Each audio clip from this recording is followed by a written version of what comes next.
This is Volunteers Week. The number of people who are willing and able to give up their time for free has fallen. It was declining anyway, and it dipped even further during and after COVID. Let's talk more about this with Nicky Stainton, who's from Volunteering Norfolk. Nicky, good morning. Thanks for joining us. Good morning. Very nice to be here. Nicky from Volunteering Norfolk, you've got a good overview of this. How concerned are you about the drop-off in the number of volunteers in Norfolk? Well, it is an issue, I have to say, Chris. I mean, it's a national issue, and we have experienced it here in Norfolk too.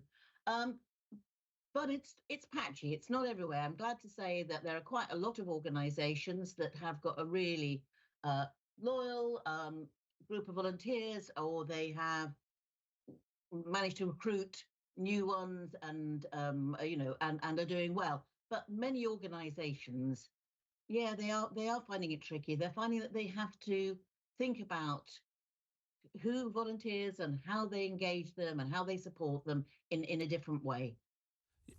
When you are speaking to organisations that are struggling to recruit or are losing volunteers, what are the reasons for it, Nicky? Why have people not got the time or the inclination to volunteer in a way that perhaps they once did? Well, I think many people do want to volunteer, but there are an awful lot of pressures in life, aren't there, these days?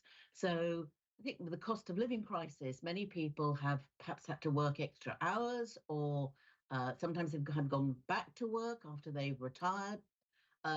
There's quite an issue around childcare and general, looking after the more vulnerable. So people are looking after their parents or their children or their grandchildren or neighbours. So there's less time, and people are a bit perhaps concerned also about the costs of volunteering, or thinking, I can't really afford bus fares to get to places, or and that can be can be an issue too. So I think there are a lot of reasons, and also with many older volunteers stepping back due to the pandemic and then some change of habits, we're looking at younger volunteers, and they perhaps haven't established the sort of the rhythm or the routine or the regularity of volunteering. They will sometimes, but they've got lots of other calls on their time. So it's a whole variety of reasons. Yeah, and it's a real challenge, isn't it? Because without volunteers in Norfolk, there are so many things that wouldn't happen. What do people get out of volunteering? And if we have got people listening who've been inspired by, the difference they could make from what they've heard from people this morning, how do you go about putting yourself out there and getting yourself a suitable volunteering role?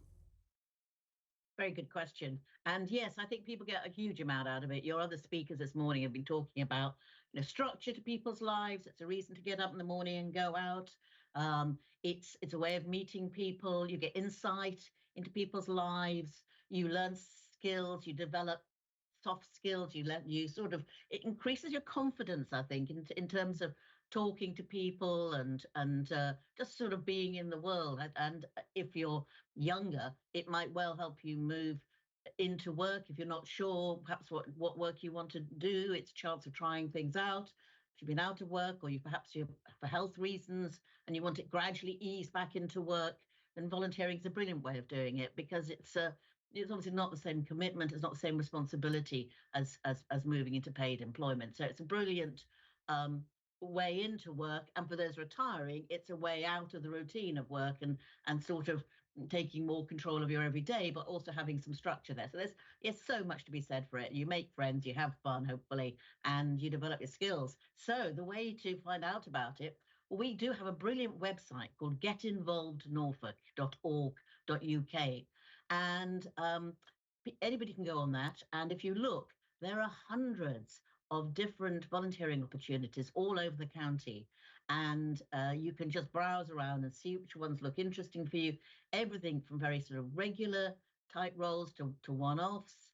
I can't begin to tell you the range of different types of things that you can get involved in.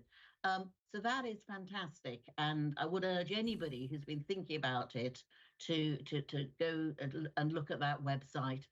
If you want to apply for something, you first just have to register as a user. You just put in your basic contact details, and then you can contact the organisation to find out more. They can contact you about perhaps coming in for a first chat, all those sorts of things. And it all goes from there. Nicky, thank you. Nicky Stainton from Volunteering Norfolk.